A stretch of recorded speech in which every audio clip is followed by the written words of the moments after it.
AP సర్కార్పై YCP నేత సాకి శైలజనాథ్ తీవ్ర విమర్శలు చేశారు. ఏపీలో కూటమి సర్కారు హామీల అమలుకు పవన్ కళ్యాణ్ ఎందుకు బాధ్యత తీసుకోరని ప్రశ్నించారు.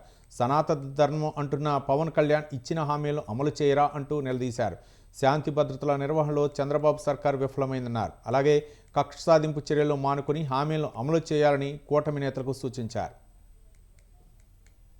రాష్ట్రంలో ఎన్డీఏ కూటమి చంద్రబాబు నాయుడు నాయకత్వంలో సత్యదూరమైన హామీలు ఇచ్చి సత్యదూరమైన మాటలు అబద్ధాలు చెప్పి రోజున గద్దెనెక్కిన నేపథ్యంలో ఆంధ్రప్రదేశ్ రాష్ట్ర ప్రజలకు కష్టాలు రోజు రోజుకు పెరుగుతున్న కాలంలో ఎన్డీఏ యొక్క ఆర్థిక సామాజిక విధానాల్ని రాజకీయ విధానాలను ఎదుర్కోగలిగింది జగన్మోహన్ రెడ్డి నాయకత్వంలో ఉన్న వైఎస్ఆర్సీపీ పార్టీని నమ్మి ఇక్కడి నుండి ఎన్డీఏ కూటమిని ఎదుర్కోవాలి అనే ఉద్దేశంతో చేయడం జరిగింది.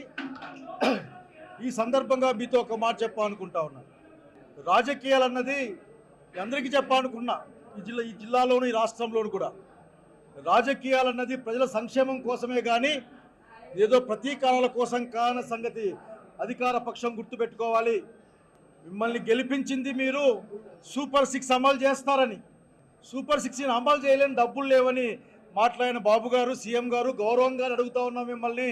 మాట ఇచ్చేటప్పుడు మీకు ఆ మాత్రం గుర్తు లేదా? మీ దగ్గర పైసలు ఉన్నాయో లేదో ఆలోచన లేదా? ఆలోచన లేకుండా మీరు మాట ఇచ్చింటే మమ్మల్ని మాయ చేద్దామని, మోసం చేద్దామని, ఒకవేళ ఇప్పుడు చేయకూడదు అనుకుంటే మీరు మాకు చేయకూడదనే కోరిక ఉండడం వల్ల తప్ప ఇంకోటి కాదని నేను బలంగా నమ్ముతాను.